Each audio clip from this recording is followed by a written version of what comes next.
Hai Sobat Kanvas Suara, kembali lagi di podcast inspiratif yang setiap langkahnya penuh dengan inspirasi. Di episode kali ini, kita akan membahas topik yang sangat penting nih teman-teman, apalagi bagi kita sebagai mahasiswa, yaitu pencegahan dan penanganan kekerasan seksual di lingkungan perguruan tinggi. Tema ini tuh semakin relevan ya, mengingat banyaknya kasus yang terjadi di kampus-kampus. Untuk membahas lebih dalam, kita telah mengundang narasumber nih yang sangat kece di kampus Universitas Peradaban, yaitu Bapak Rifki Israini Yusuf, selaku Dekan Fakultas Ilmu Sosial dan Ilmu Politik di Universitas Peradaban. Halo Pak Rifki, apa kabar Pak? Baik, ya harus tetap baik. Oh iya. Beliau ini juga aktif loh guys dalam berbagai inisiatif untuk menangani isu-isu sosial di perguruan tinggi, termasuk pada kekerasan seksual. Oh iya Pak, lagi sibuk apa nih Bapak mendekati libur tengah semester ini Pak? Ya untuk sekarang sih kalau di kampus kebanyakan kerja-kerja administratif ya. Apalagi sekarang lagi UAS, jadi Iya, mungkin Mas. agak justru malah kalau di manajemen tuh kalau lagi UAS malah jadi lebih Si sibuk padat dibanding ya Pak. dibanding dengan ngajar. Kayaknya saya lebih milih ngajar deh, karena nggak setiap hari ngajar itu. Oke. Kalau boleh tahu nih Pak, dulu kan Bapak pernah menjadi mahasiswa juga nih Pak. Nah, dulu kegiatannya apa saja sih Pak yang Bapak ikuti selama menjadi mahasiswa? Kebanyakan sih, selain kuliah ya, kalau kuliah pastilah, untuk lebih ininya mungkin saya juga banyak bergabung di organisasi, khususnya mungkin di kalangan internal, kayak himpunan mahasiswa, UKM, gitu-gitu, dan juga di eksternal gitu. Jadi ya cukup menyita banyak waktu selain juga mainan, Iya, bermain-main. produktif banget ya. Oh iya Pak, ada nggak sih menurut Bapak itu kebiasaan mahasiswa zaman dulu nih, zamannya Bapak lah ya, yang beda banget sama mahasiswa zaman sekarang, Pak? Ya, mungkin kalau dibilang beda banget ya. Zaman saya dulu yang pasti banget, beda banget itu adalah, zaman saya internet tuh masih mahal. Mahal. Internet tuh masih mahal banget, jadi apa-apa tuh semua dilakukan secara analog lah, termasuk misalnya kayak nyari sumber untuk penelitian dan lain sebagainya, belajar. Dulu kalau anak sekarang itu bisa buka ChatGPT Iya ya, betul, searching Mas. salah searching atau googling gitu. Kalau Betul. zaman saya dulu tuh kirim-kiriman file pakainya Bluetooth, jadi masih cukup sangat tua ya, gitu. Berarti internet itu masih jarang ya, Pak?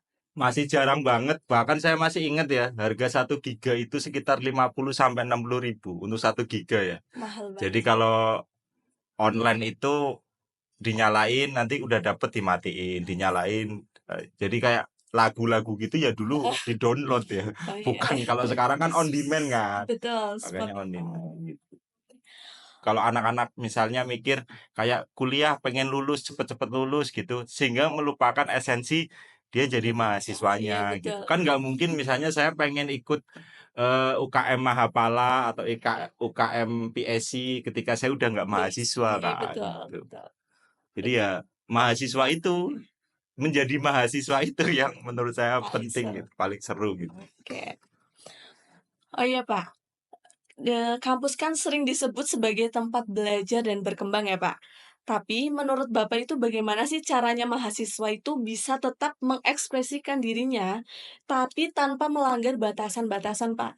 Iya, kayaknya banyak mahasiswa yang lupa kalau mahasiswa ini bisa banyak mencoba sebenarnya Iya, ya. banyak mencoba. Kalau kalau ya kalau boleh saya bilang, kita kan di era mahasiswa gitu, Iya, kebanyakan kita masih takut ya. iya betul. Padahal sebenarnya kita tuh bisa mencoba dan kalau istilah anak sekarang yang kalau ngomong itu keluar kata-kata ya, ya Iya, habisin aja masa error-nya, trial and error-nya sebelum nanti, setelah eranya mahasiswa jadi nggak trial and error lagi gitu. Jadi banyak sih kalau mau mencoba cuma kadang-kadang, eee, kebanyakan anak sekarang ini saya bilang kebanyakan ya, saya Iya. nggak mau judgemental gitu, kebanyakan yang saya lihat Mhm. gitu, itu adalah, di decision making-nya itu dia kurang gitu. Entah karena memang, eee, kehidupan mereka itu terbiasa dengan apa namanya, tidak banyak pilihan gitu ya,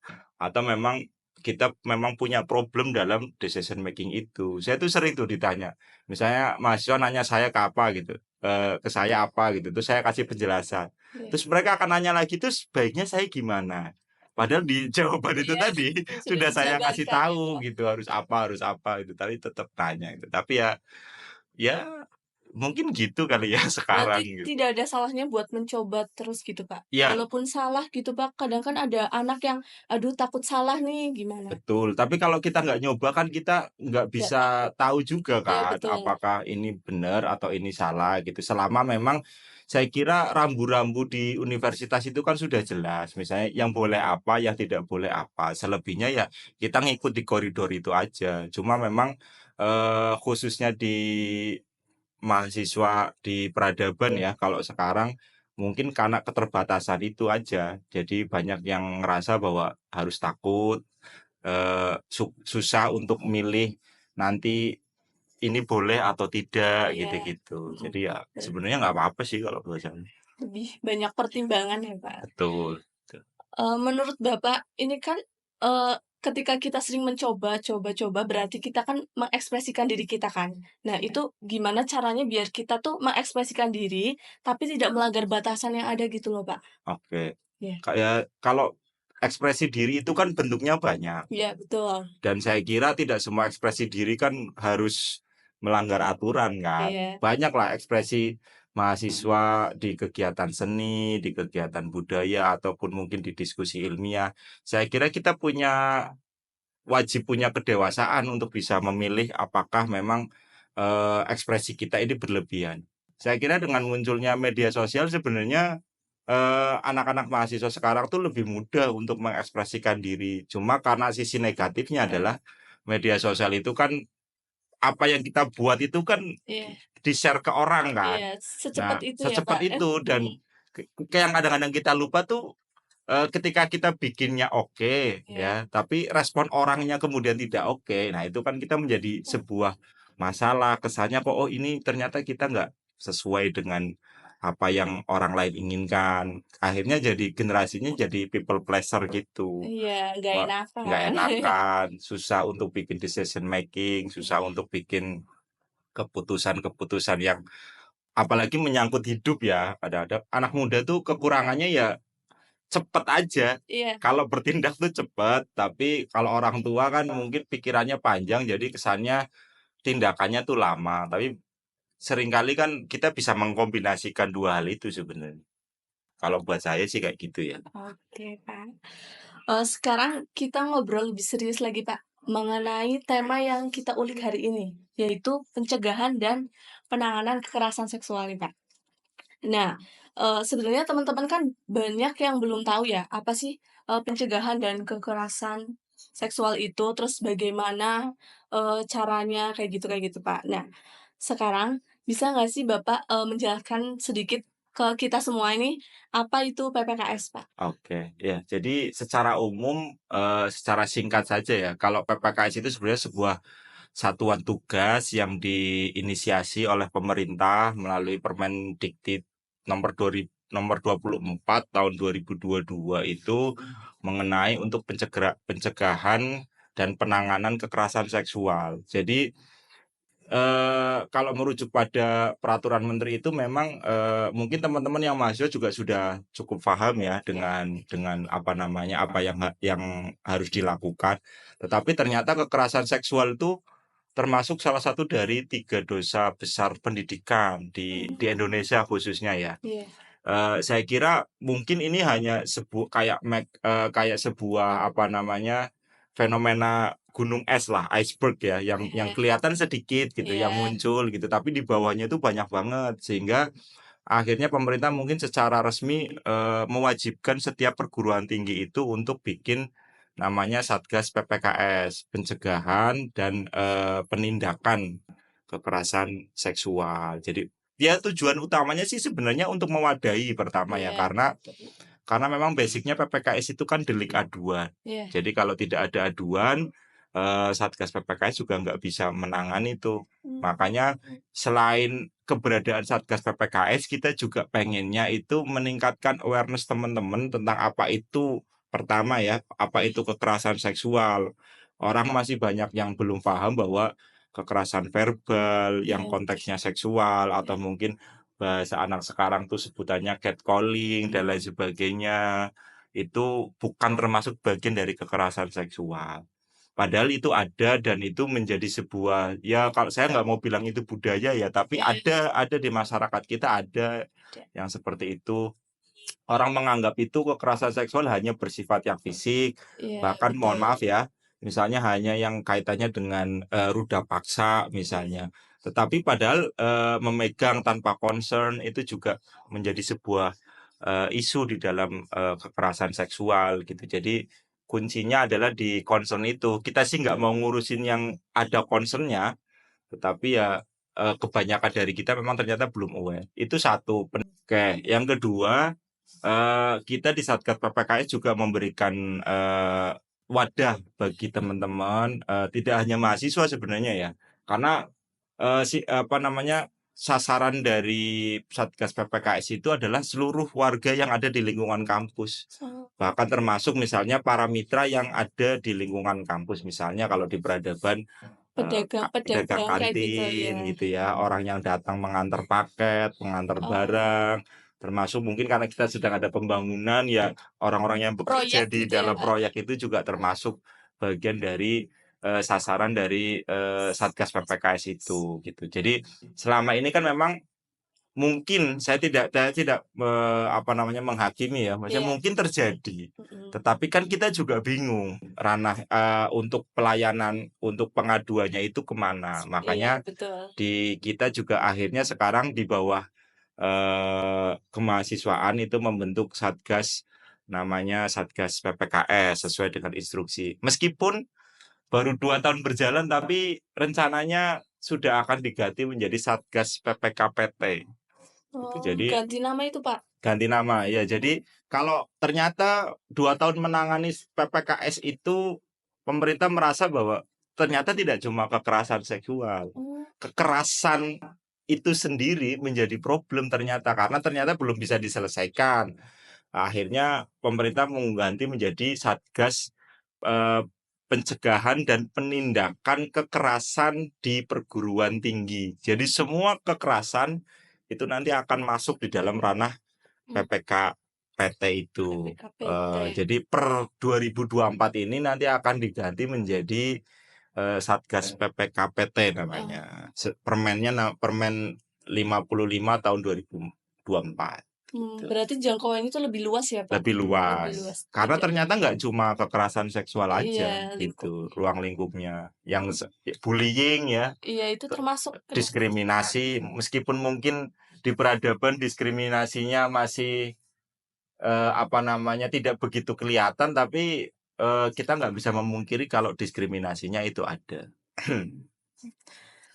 berarti, sudah ranahnya tuh harus yang ditanggulangi itu banyak ya, Pak? Bukan hanya kekerasan seksual, tapi juga segala bentuk kekerasan yang ada di perguruan Iya, Pak. betul betul banget. Menurut Bapak sendiri, seberapa penting sih mahasiswa itu, tahu tentang Satgas PPKPT ya, Pak? Iya.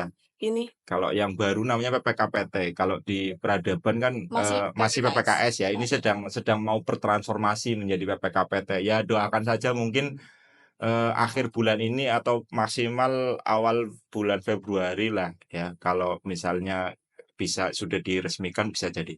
mmm, Eh Nomor satu sih sebenarnya ini ya, masalah kesadaran ya, oh iya, awareness ya. Itu yang coba kita bangun gitu. Kesadaran ini susah karena mungkin ada orang yang tahu tapi dia nggak sadar, mmm, ada orang yang sadar tapi dia mager gitu iya misalnya ya. betul, masih males Jadi gitu. masih males, masih dan uniknya juga ketika kita membuka Satgas PPKS itu ternyata ada banyak laporan, Iya, tetapi ternyata yang lapor itu belum berani untuk apa namanya, memberikan bukti karena memang ya kaitannya dengan banyak hal ya yang iya, sejauh ini kita tangani memang kaitannya dengan banyak hal. Makanya mungkin yang paling harus dilakukan itu adalah ya mendorong itu tadi, kesadaran bahwa teman-teman itu ada wadahnya Iya, gitu untuk jangan takut gitu jangan ya, Kak. takut untuk melapor, udah kuncinya itu. Pasti apa namanya, pelapor akan kita lindungi, karena memang, di PPKS maupun PPKPT itu Mhm. kuncinya adalah keberlanjutan, pelapor dalam menjalankan aktivitas di, perkuliahan ini. Oke. Jadi misalnya ini contoh Iya, mahasiswa ada yang melapor, jangan takut kalau melapor itu nanti kuliahnya akan berhenti gitu. iya, Karena dia korban, karena kita kan melindungi korban ya secara umum gitu. benar. Jadi, keberlanjutan dia kuliah itu kan menjadi tolak ukur kita yang pertama gitu. Jangan sampai nanti dia itu berhenti kuliahnya gitu. Kalau dulu ya mohon maaf ya, mungkin ada beberapa kasus di mana memang para korban itu juga selain menjadi korban, di sisi lain dia juga jadi korban lagi ketika terjadi penindakan itu tadi gitu. Sehingga kita mencoba untuk tidak menjadikan korban ini korban Korban. dua kali. Iya, betul. Oh iya, Pak. Untuk Bapak sendiri, berkaitan dengan mahasiswa yang sebenarnya dia sudah tahu bahwa itu tuh perilaku kekerasan, tapi masih sungkan untuk melapor, masih takut untuk melapor. Itu menurut Bapak gimana? Biar, apa ya, dia tuh tidak takut gitu, Pak. Oke. Iya. Sebenarnya kan ya mungkin yang ditakutkan, satu yang saya tangkap dari teman-teman mahasiswa yang lapor itu ya, atau teman-teman yang lain yang lapor itu, kebanyakan mereka itu takut untuk berkonfrontasi dengan, terduga pelaku, Iya, gitu. bener. Itu karena kekerasan seksual terutamanya mungkin nyerangnya tidak hanya ke fisik ya, Iya, tapi juga ke psikis mentality. gitu, ke mental dan lain Iya, betul. sebagainya gitu. Mungkin teman-teman juga sudah paham, tapi mungkin ada rasa ketakutan di situ. Mhm. Bahwa yang pertama mungkin supaya nggak takut, satu, pertama pelayanan kita tertutup ya. Oh, iya. Kredensial karena, kita nggak membuka semua informasi gitu ya. Jadi, yang pasti baik itu pelapor maupun terlapor sampai nanti terbukti bahwa dia bersalah, itu kita tetap lindungi nama baiknya gitu. Kalau di Indonesia kan ada azas praduga tidak bersalah ya. Iya. Termasuk dalam barang buktinya juga kita tidak akan sebarkan itu, keluar gitu. Bahkan untuk pelayanan kita sudah membuka line ya, teman-teman bisa cek di Instagramnya Satgas PPKS Peradaban, itu ada, silakan nomor teleponnya. Jadi Iya. kalau mungkin mau menyampaikan, sesuatu, pelaporan yang sifatnya mungkin masih takut-takut, Iya. itu kita bisa bisa kita, apa namanya, lindungi lah. Dan kita juga ada, divisi untuk konselingnya. Oh. Jadi kita meminta beberapa dosen, Mhm. ataupun secara profesional ya, Iya. yang memang punya kapasitas dan kapabilitas untuk melakukan bimbingan konseling gitu. Berarti mahasiswa bebas untuk bercerita ya, Pak, ke Bebas bebas. konseling itu ya? Kita benar-benar lindungi, teman-teman juga harapannya tidak menjadi takut, kemudian juga ada keterbukaan di sana gitu ya. Karena ini kan sesuatu yang cukup sensitif ya, Benar, Bang. apalagi kalau yang sudah mencapai taraf yang cukup serius gitu, kayak biasanya justru malah si pelapornya yang malu kan akhirnya, Mhm. karena mungkin dirasa aibnya akan terbongkar Terbongkar, dan lain iya. sebagainya. Tapi kalau kita berpikir seperti itu terus, kita akan melanggengkan, kekerasan apapun itu, gitu. Kalau kita nggak berani melapor, kita akan melanggengkan itu terus dan memberikan, apa, semacam kayak turunan yang tidak baik ke orang-orang yang lain ya, entah mungkin yang di bawah kita ataupun mungkin yang di sekitar kita. Oke. Untuk berarti, mahasiswa itu apa ya, lebih arahkan untuk tidak apa-apa melapor ya, terus juga, tidak usah takut karena wadahnya tuh aman, terprivasi. Betul betul. Tapi gimana untuk mahasiswa yang memang mindset-nya itu ketika melapor itu dianggap lebay gitu, Pak, malah diceng-cengin gitu, "Ah, apa sih lebay," atau Oke, bahkan nggak dipercaya iya gitu, iya. Pak? Itu tadi, pertama kenapa kemudian diksinya mahasiswa itu adalah karena dalam status, konteks, masyarakat atau sivitas yang ada di kampus itu kan sebenarnya yang paling lemah itu kan relasi kuasanya mahasiswa ya. Iya. Karena memang misalnya contoh ya, ada kasus dengan dosen misalnya kalau lapor takut nanti nilainya jelek apa dan lain sebagainya atau bahkan mungkin tidak sampai lulus. Eee dan yang kedua itu tadi, labelisasi itu tadi, "Ah, cuma gitu aja, ah, cuma ini aja." Tapi yang perlu kita tahu ya, mungkin anak-anak sekarang justru malah lebih aware ya kepada mental health ya. Kalau zaman, saya kecil bukannya melanggengkan itu, tapi kayaknya belum banyak pengetahuan aja gitu, tentang apa itu mental health.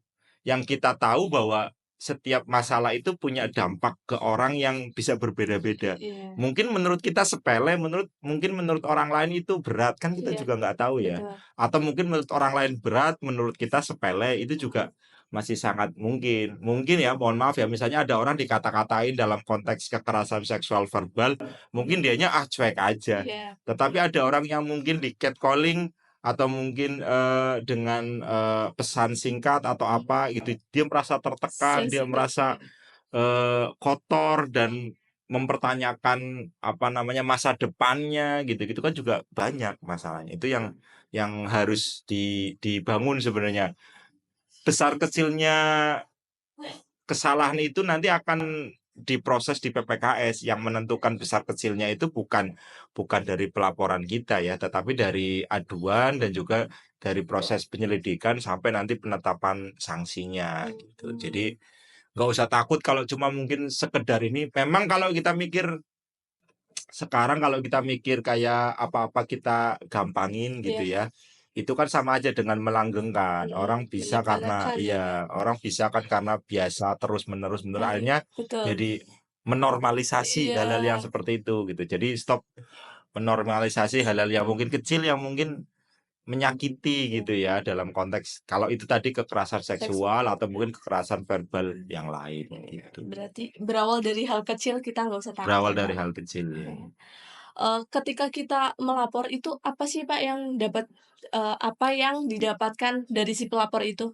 Iya, pertama, yang jelas pertama adalah pelayanan terhadap laporan itu ya, karena Iya, kita divisi ibaratnya pintu utama, pintu masuknya itu adalah di divisi pelayanan gitu betul. ya. Setelah kemudian pelayanan, didata dan lain sebagainya, kalau di PPKS itu ada pemeriksaan dan penyelidikan ya.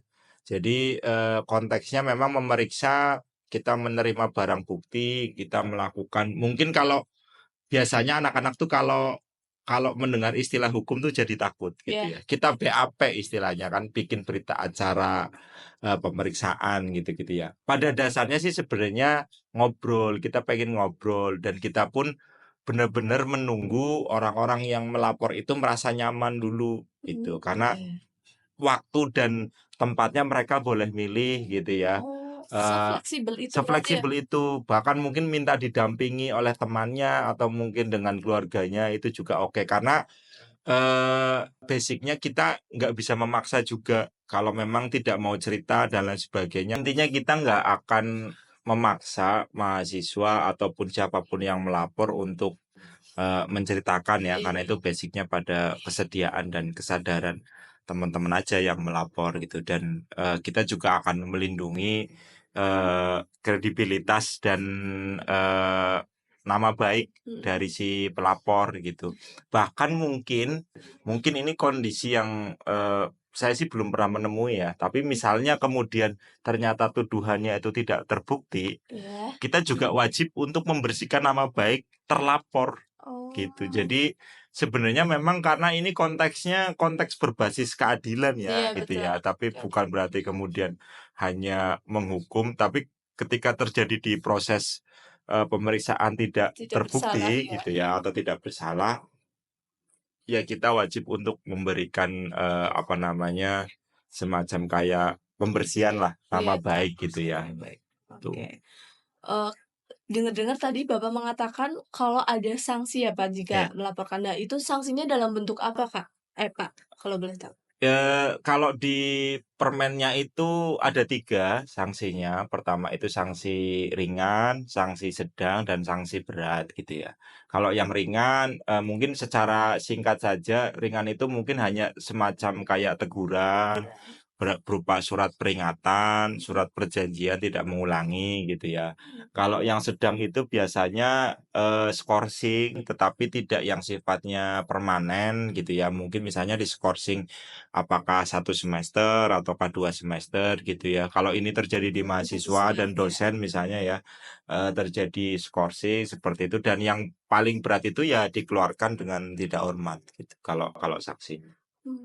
Terus yang berat apa, Pak? Ya, kalau yang paling berat itu Dikeluarkan? dikeluarkan dari kampus gitu ya, eee, secara tidak hormat, dan kemudian, tidak juga punya hak untuk mengembalikan nama baiknya, seandainya, kemudian si, apa namanya, terlapor ini kemudian diberikan sanksi berat dan tidak menerima, Iya. maka, ketika dia mengajukan istilahnya banding Banding gitu ya. ya, maka yang nanti akan menangani bukan lagi Satgas PPKS yang di kampus, tapi langsung dari Inspektorat Jenderal di Kementerian Pendidikan, Tinggi gitu. Jadi, misalnya ya mohon maaf mungkin yang terlibat ini adalah orang-orang yang punya kuasa Kuasa. besar gitu Ya. ya di kampus gitu.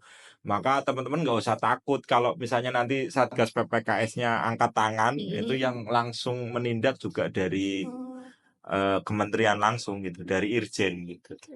berarti ngundang ya, Pak, untuk Ya, jadi mengundang karena nanti kasusnya bukan lagi ditangani oleh kita, tapi langsung ya dari lebih lagi. kementerian.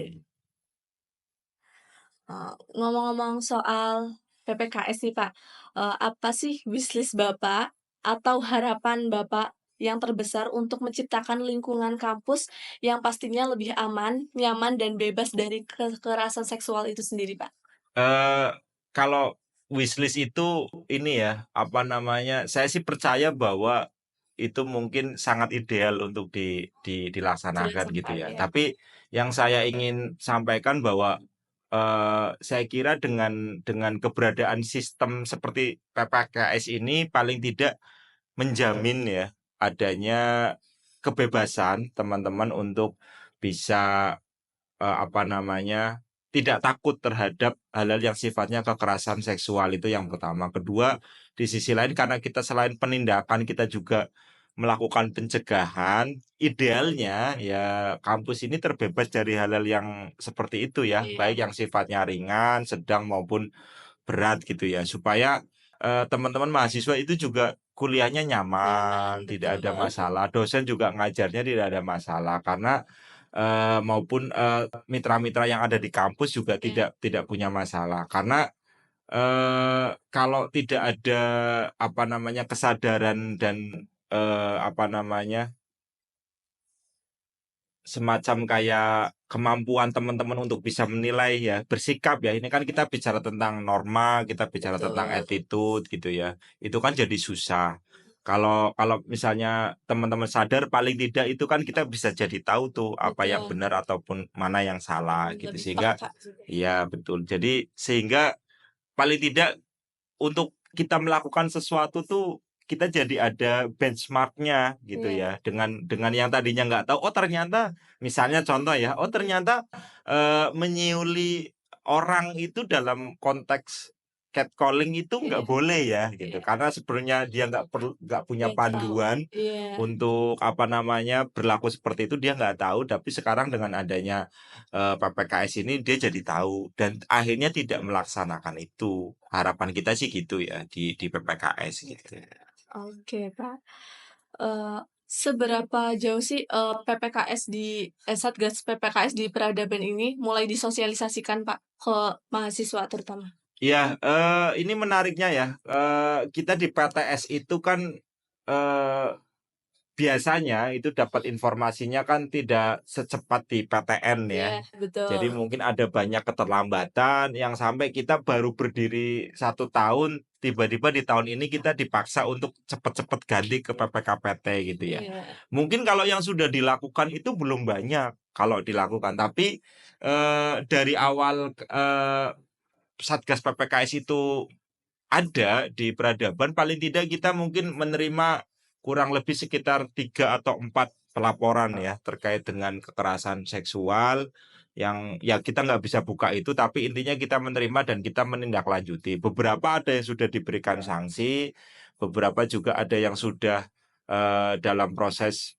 pemulihan nama baik karena ternyata tidak terbukti gitu ya, dan beberapa juga ada yang sedang kita dalami untuk proses lebih lanjut gitu. Tapi paling tidak kita cukup memberikan gebrakan lah, maksudnya di awal bahwa teman-teman di mahasiswa ternyata memahami bahwa oh ternyata di peradaban tuh ada Satgas Pencegahan dan Penindakan Kekerasan Seksual. Itu dulu awalnya kita emang paling tidak menyadarkan teman-teman Iya, bahwa betul. kuliah di peradaban aman kok dari orang-orang yang mungkin selama ini apa namanya takut ada predator kekerasan seksual dan Iya, lain betul. sebagainya gitu-gitu ya. Jadi karena waktu yang sangat singkat itu mungkin kalau dibilang dibanding dengan kampus-kampus lain kayaknya kita belum maksimal. Jujur kita belum maksimal ya di kami di PPKPS di PPK PP PPKS. PPKS sorry di PPKS itu kita belum maksimal. Tapi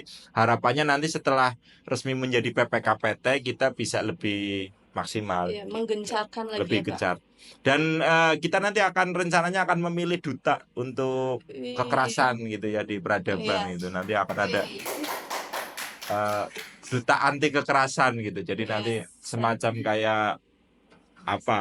Kayak ya kayak Abang None kalau gitu iya. di Jakarta atau Sitong gitu kalau di Brebes gitu ya. Yang tujuannya sebenarnya kita pengen bisa menginformasikan ini lebih ke arah mahasiswa gitu ya. Karena jujur aja sebenarnya keterlibatan mahasiswa di sini tuh apa namanya sangat krusial. Kita nggak mungkin bisa nge-reach out teman-teman yang di luar dari jangkauan Satgas PPKS ya. Betul. Jadi kadang-kadang kan mungkin mahasiswa mau cerita tuh nggak nyaman kalau langsung Mm-mm. ngadepin ke Satgas PPKS ya, Iya, mungkin betul. apalagi takut ini Takut dosen grogi. saya Iya. grogi, mungkin lebih enak cerita dengan teman. Nah, itu rencananya kita mau apa namanya mengadakan untuk ini duta anti kekerasan Iya, gitu di betul. peradaban. Berarti duta anti kekerasan itu dari mahasiswanya sendiri. Dari mahasiswa. Kita malah mendorong keikutsertaan mahasiswa ya jadi Satgas PPKPT nanti ya kalau bisa nanti Oh. berbondong-bondong tuh untuk mendaftar gitu ya. Jadi Hmm. biar teman-teman mahasiswa juga melihat satu kita ini serius gitu untuk memerangi segala macam hal yang kaitannya dengan Tidak kekerasan. boleh Tidak dinormalisasikan. boleh dinormalisasikan gitu. Kita punya sejarah panjang tentang kekerasan ya, baik itu kekerasan seksual maupun kekerasan yang lain, tapi kayaknya di tahun-tahun sekarang harusnya sudah tidak boleh ada lagi gitu. Oke. Berarti ketika mahasiswa itu dilibatkan dalam Satgas PPKS, itu programnya akan seperti apa nih Pak rencananya? Apa Eh yang bisa mahasiswa lakukan? Ya, pertama itu ya, kalau secara formal istilahnya kan Ya, menjadi bagian dari Satgas PPKS maupun betul. Satgas PPKPT ya, nantinya Mm-mm. dari ruang lingkup mahasiswa. Di sisi lain mungkin di sisi yang non formalnya teman-teman juga harus apa namanya aktif juga untuk mengedukasi gitu ya.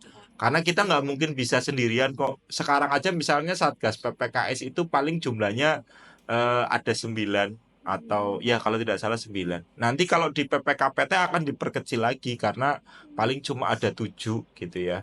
Tapi nanti kita justru malah mengharapkan nanti teman-teman Mahasiswa. mahasiswa baik yang sifatnya individu ya maupun kelompok-kelompok kayak UKM maupun kayak himpunan mahasiswa itu pengennya lebih aktif untuk menyuarakan itu. Bahkan kalau perlu teman-teman bikin semacam kayak kantong-kantong pengaduan gitu ya. Oh iya. Jadi supaya lebih lebih apa namanya lebih bisa melebar dampaknya dan yang orang-orang yang mau cerita ke apa namanya atau lapor ke PPKS ataupun ke PPKPT nanti itu bisa bisa apa namanya bisa lebih banyak lagi sepanjang mungkin pesannya adalah kalau memang nanti di teman-teman mahasiswa ada ini cari orang-orang satu yang concern kedua orang yang tidak menyebarkan isu ini ya Iya. karena takutnya nanti ini sedang baru mau diproses tapi isunya sudah Sudah, menyebar iya. kemana-mana itu kan nanti akan lebih sulit untuk memulihkan nama baik ya Betul. dan si korban juga mungkin merasa akan ya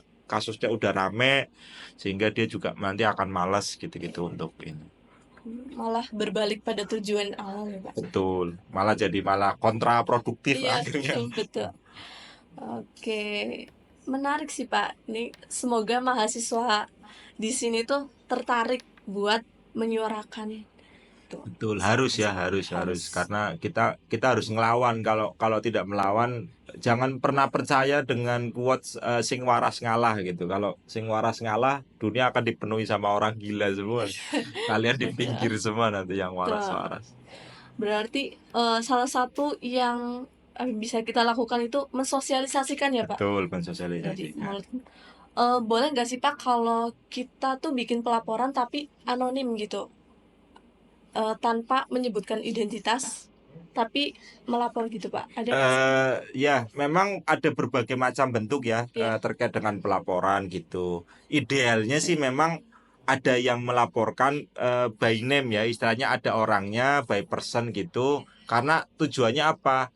Kadang kalau kita pelaporan saja itu kan terbatas ya. Misalnya betul. contoh Mbak Vike nih melaporkan pakai nama samaran gitu ya. Iya, Itu misalnya dengan bukti chat atau mungkin video atau mungkin apa dan lain sebagainya. Itu kan hanya terbatas. betul. Sedangkan kalau di PPKS ataupun PPKPT itu tugas kita adalah mengembangkan, Menindaklanjuti Pak. menindaklanjuti. Jadi perkembangan dari pelaporan itu tuh apa? Karena mungkin ada beberapa hal yang kita mungkin tidak pahami sehingga Iya, kita perlu konfrontasikan bahasanya. Kita perlu konfirmasi ke pelapor ini peristiwanya mungkin seperti apa, kemudian apakah ada apa namanya ya, dampak-dampak lain yang mungkin ditimbulkan, itu kan kita sejauh apa kemudian kekerasan itu terjadi. betul.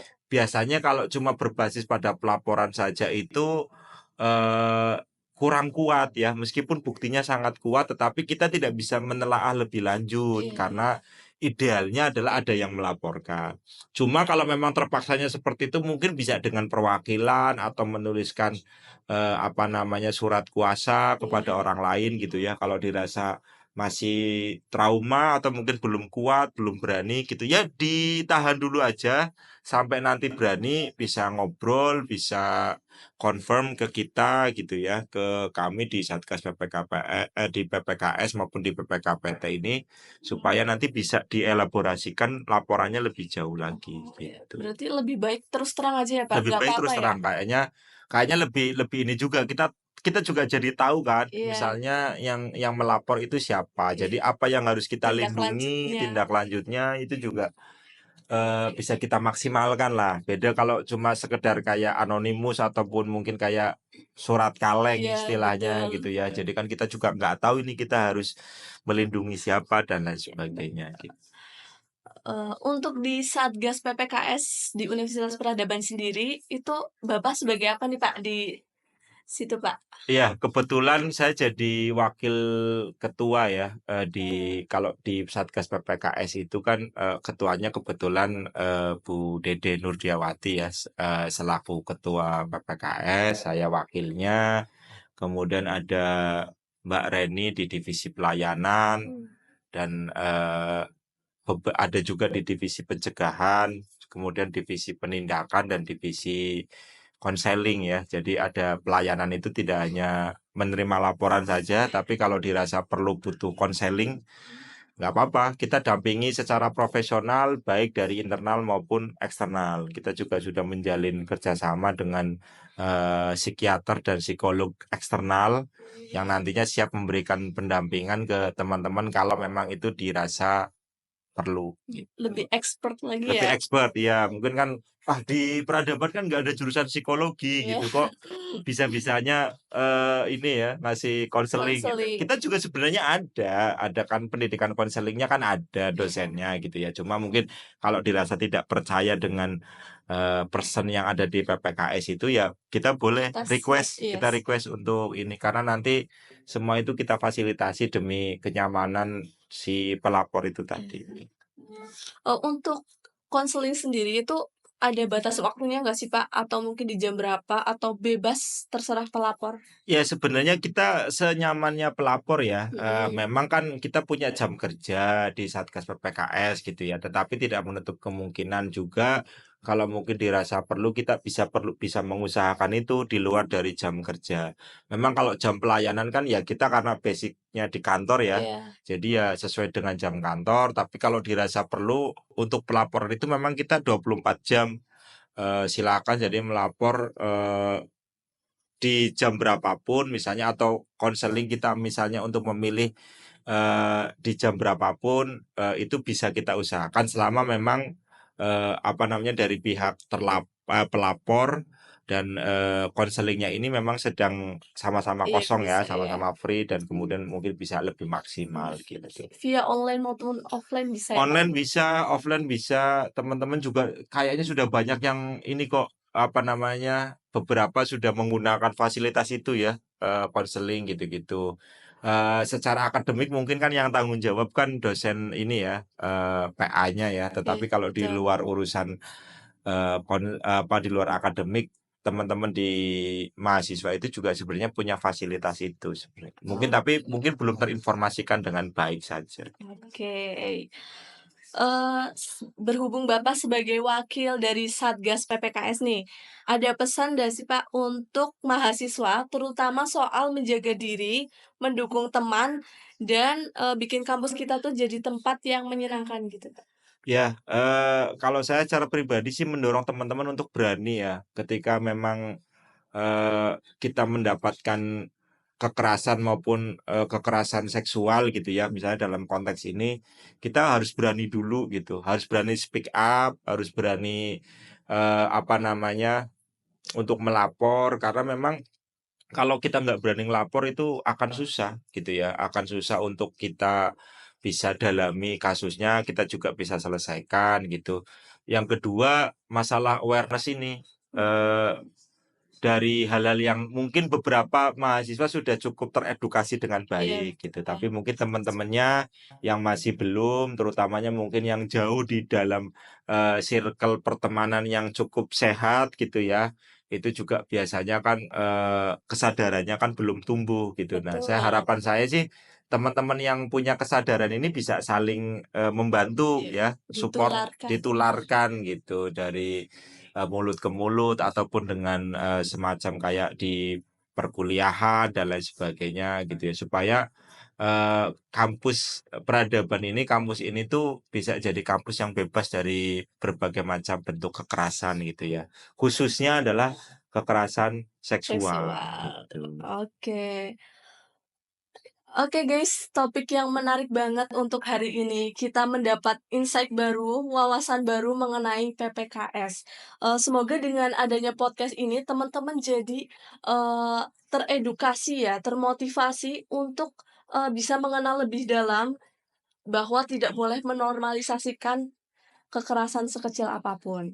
Terima kasih sekali Bapak Ya, Rifki telah sama-sama. menemani bincang-bincang pada sore hari ini.